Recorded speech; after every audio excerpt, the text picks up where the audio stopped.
अस्सलाम वालेकुम प्यारे दोस्तों आज आप सभी के लिए एक लड़की के हवाले से एक बहुत ही अजीबो गरीब वाक्य लेकर आई हूँ। एक मुसलमान लड़की तालाब में नहा रही थी और ऐसे वक्त में एक डाकू की नज़र उस मुसलमान लड़की के ऊपर पड़ी। तो ऐसे वक्त में कौन सा अजीबो गरीब वाक्य देखने को मिला जिसको सुनने के बाद यकीनन आपके भी रोंगटे खड़े हो जाएंगे और आप हैरान हो जाएंगे कि यह कैसे हो सकता है। इस वाक्य को सुनने के लिए वीडियो को आखिर तक ज़रूर देखिए। दोस्तों, अगर किसी को गुनाह हो जाए या अल्लाह के हुक्म की नाफरमानी हो जाए तो उसे चाहिए कि वह तौबा करे, क्योंकि अल्लाह उसकी तौबा कबूल कर लेता है। लेकिन गुनाह और अल्लाह की नाफरमानी करने वाले बाद में कोई अकड़े और शर्मिंदा ना हो तो उसके लिए बड़ा अजाब है। कुरान हसीद की रोशनी में बताया है कि किस तरह अल्लाह गुनाहों के लिए तौबा करने वालों की तौबा कबूल करते हैं और किस तरह नाफरमानी करने वालों को अजाब देते हैं। दोस्तों, आप सभी को बता दूं कि बताया जाता है कि किसी गांव के अंदर एक लड़की तालाब में नहा रही थी जो कि मुसलमान थी। वो लड़की बहुत ज़्यादा खूबसूरत थी और उसी गांव के करीब एक डाकू रहा करता था और जो गरीब लोगों का माल लूटा करता था।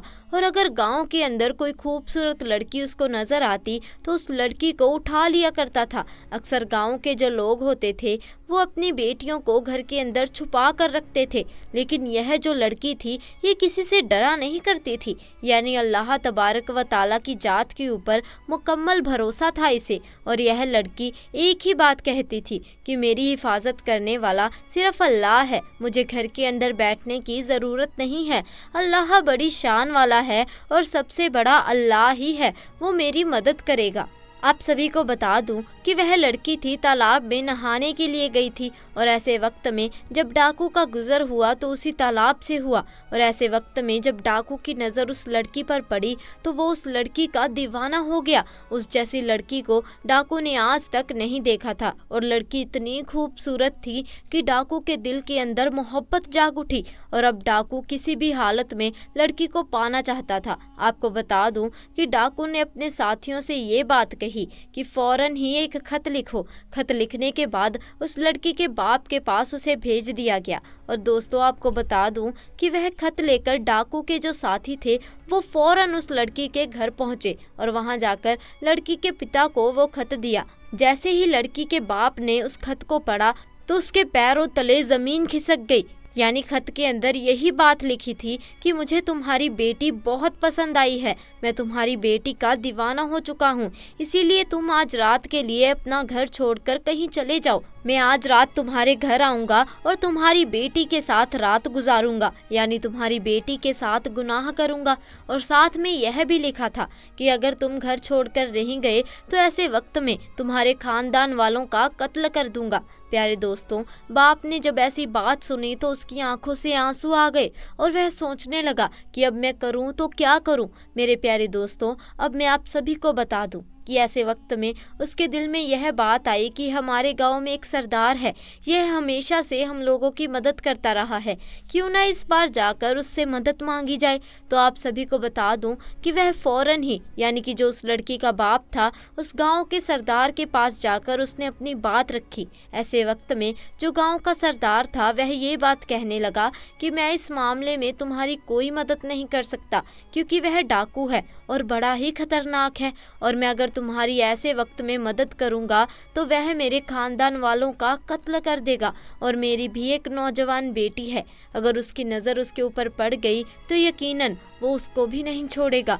इसीलिए मैं हरगिज़ तुम्हारी इस मामले में मदद नहीं कर सकता, मुझे माफ़ कर दो। तो दोस्तों, ऐसे वक्त में जब वह लड़की घर पहुंची तो बाप ने सारा वाक़या उसे बताया कि आज तुम्हें दरिया में नहाते हुए एक डाकू ने देख लिया था और वह तुम्हारे साथ रात गुजारना चाहता है। और उसने बात कही कि अगर मैं यहाँ से घर छोड़कर नहीं गया तो ऐसे वक्त में वो हमारे तमाम खानदान वालों का कत्ल कर देगा।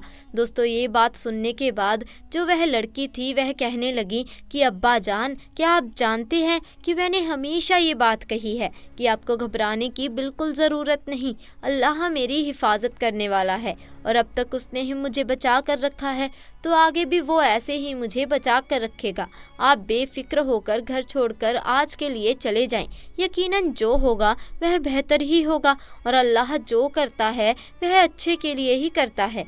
दोस्तों, बाप ने जब अपनी बेटी की बातें सुनी तो ऐसे वक्त में वो अपनी बेटी को अल्लाह के भरोसे छोड़कर चला गया, घर से बाहर निकल आया। आपको बता दो कि जब रात का वक्त आया तो ऐसे वक्त में वो डाकू लड़की के घर पहुंचा, और पहुंचने के बाद जब वह लड़की के करीब पहुंचने लगा तो ऐसे वक्त में बराबर वाले घर में एक लड़की कुरान मजीद की तिलावत कर रही थी, और उसकी आवाज़ आने लगी, जिसका तर्जुमा ये था कि कोई मुझसे माफ़ी मांगने वाला, मैं बड़ा करीम हूँ, मैं ही रहीम हूँ, मैं हूँ बड़ा माफ़ करने वाला। दोस्तों, कुरान की इन आयतों को सुनने के बाद वो जो डाकू था वो कांपने लगा, और वह बहुत ज़्यादा परेशानी के आलम में आ गया, और उस वक्त लड़की से यह बात कही कि हरगिज़ मैं तुम्हारे साथ गुनाह नहीं कर सकता। लड़की कहने लगी कि ऐसी क्या बात हो गई कि तुम जो आज गुनाह करने के लिए आए थे लेकिन तुम किसी वजह से रुक गए। तो दोस्तों, यह बात सुनने के बाद वो डाकू यह बात कहने लगा कि मुझे अल्लाह का खौफ सता रहा है, यानी कि मैं इतना बड़ा गुनहगार हूँ कि आखिरत में मेरा क्या हाल होगा। अल्लाह तो माफ़ करने वाला है।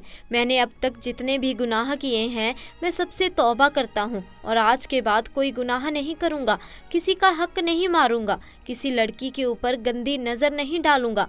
दोस्तों, ये बात कहता हुआ वो फ़ौरन ही उस घर से बाहर आ गया। डाकुओं के साथियों ने जब उसे ऐसी हालत में देखा तो वह हैरान हुए और ये बात कहने लगे कि आपको किस चीज़ का खौफ सता रहा है, आपसे दुनिया डरती है और आप किस तरह डर रहे हैं। तो उस वक्त वो डाकू कहने लगा कि मुझे किसी का खौफ नहीं है सिवाय अल्लाह तबारक व ताला के, जो बादशाहों का बादशाह है। मैंने आज सच्चे दिल से तौबा कर ली है, क्योंकि मुझे मालूम हो चुका है कि अल्लाह बड़ा माफ़ करने वाला है, बड़े बड़े गुनाहों को माफ़ कर देता है। इसीलिए मैंने सच्ची तौबा कर ली है, और आज के बाद मैं कभी भी किसी भी लड़की के तरफ गंदी नज़र नहीं डालूंगा, और आज के बाद कभी किसी गरीब का हक नहीं मारूंगा। दोस्तों, इतना सोचने के बाद उसके दिल में ख्याल आने लगा कि अल्लाह तबारक व ताला मुझे माफ़ क्यों करेगा। मैंने तो गरीबों का हक लूटा है, तमाम जितने लोगों का मैंने हक लूटा है उन सब का सामान वापस लौटा देना चाहिए। और ये बात सोचते ही सबसे पहले उसके दिल में एक यहूदी तिजारती का ख्याल आया। यहूदी तिजारती ने डाकू को देखा तो यह बात कहने लगा कि अब क्यों आए हो, सब कुछ तो तुम लूट कर ले जा चुके हो, अब क्या मुझे भी लूट कर ले जाओगे। तो उस वक्त डाकू कहने लगा, हरगिज़ नहीं, अब मैं तुम्हें लूटने के लिए नहीं आया हूँ, बल्कि मैं जो तुम्हारा सामान लूट कर ले गया था वह तमाम सामान तुम्हें लौटाने के लिए आया हूँ। मैंने सच्चे दिल से तौबा कर ली है, क्योंकि अल्लाह तबारक व ताला बड़ा करीम है, बड़ा रहीम है, वह सबको माफ़ करने वाला है। मैंने जो गुनाह किया है मैं उस पर शर्मिंदा हूँ, इसीलिए तमाम सामान लौटाने के लिए आया हूँ। दोस्तों, जो ये यहूदी था वो फ़ौरन ही यह बात कहने लगा, मैं तुम्हें तभी माफ़ करूँगा जिस वक्त तुम मेरी बात मानोगे। तो डाकू कहने लगा, हाँ हाँ, मुझे बताओ कि वह कौन सी बात है जिससे तुम मुझे माफ़ कर सकते हो। दोस्तों, उसके बाद उस यहूदी ने यह बात कही कि सामने जो टोकरी रखी है उसके अंदर जो सोने की अशरफियाँ रखी हैं वो अशरफियाँ लेकर आओ।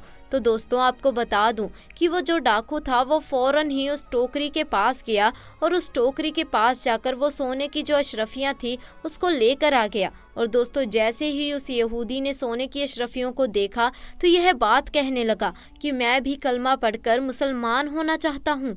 ये बात सुनने के बाद डाकू जो था वह बड़ा हैरान हुआ कि भला ऐसा क्या हो गया कि तुम यहूदी हो, तुम मुसलमान होना चाहते हो, ऐसी क्या बात हो गई, मुझे भी बताओ। दोस्तों, ऐसे वक्त में यहूदी कहने लगा, दरअसल आखिरी नबी यानी पैगंबर हज़रत मोहम्मद सल्लल्लाहु अलैहि वसल्लम ने इरशाद फरमाया था कि अगर किसी शख्स पे अल्लाह तबारक व ताला राज़ी हो जाए तो उस वक्त सच्ची तौबा कर लेता है, तो अगर वो शख्स मिट्टी को भी छू ले तो वह भी सोना बन जाती है।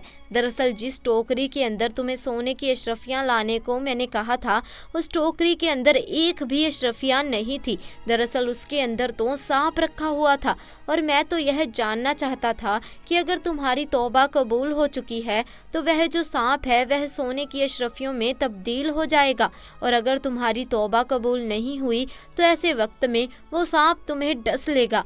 लेकिन प्यारे आका हज़रत मोहम्मद सल्लल्लाहु अलैहि वसल्लम की बात बिल्कुल सही साबित हुई, यानी कि तुम यकीन के साथ उस टोकरी को उठाने के लिए गए थे और अब उसके अंदर अशरफियाँ हैं और अल्लाह तबारक व ताला ने तुम्हारी तौबा कबूल कर ली है और अल्लाह नहीं चाहता कि किसी भी तरीके से तुम्हें वो सांप नुकसान पहुंचा सके। अब इस चीज़ से अंदाज़ा हो चुका है कि अल्लाह तबारक व ताला ने तुम्हारे सारे गुनाहों को माफ़ कर दिया है, तुम्हारी तौबा को कबूल कर लिया है, इसीलिए मैं इस्लाम कबूल करना चाहता हूँ। तो दोस्तों, इस तरीके से एक यहूदी ने इस्लाम कबूल कर लिया। दोस्तों, जो सच्चे दिल से तौबा कर लेता है तो अल्लाह तबारक व ताला उसकी तौबा को ज़रूर कबूल कर लेता है और इसी तरीके से उसे माफ़ी अता करता है। तो दोस्तों, आज की वीडियो में बस इतना ही। उम्मीद है कि आपको आज का वाक्य पसंद आया होगा। अगर वाक्य पसंद आया तो वीडियो को लाइक कीजिए, अपने दोस्तों और रिश्तेदारों के साथ इसे ज़्यादा से ज़्यादा शेयर कीजिए, और अगर आपने अभी तक हमारे चैनल को सब्सक्राइब नहीं किया तो इसे भी जाकर जल्दी से सब्सक्राइब कर दीजिए। इंशाअल्लाह मुलाकात होगी ऐसे ही नए और दिलचस्प वाक्य के साथ। तब तक के लिए खुदा हाफिज़।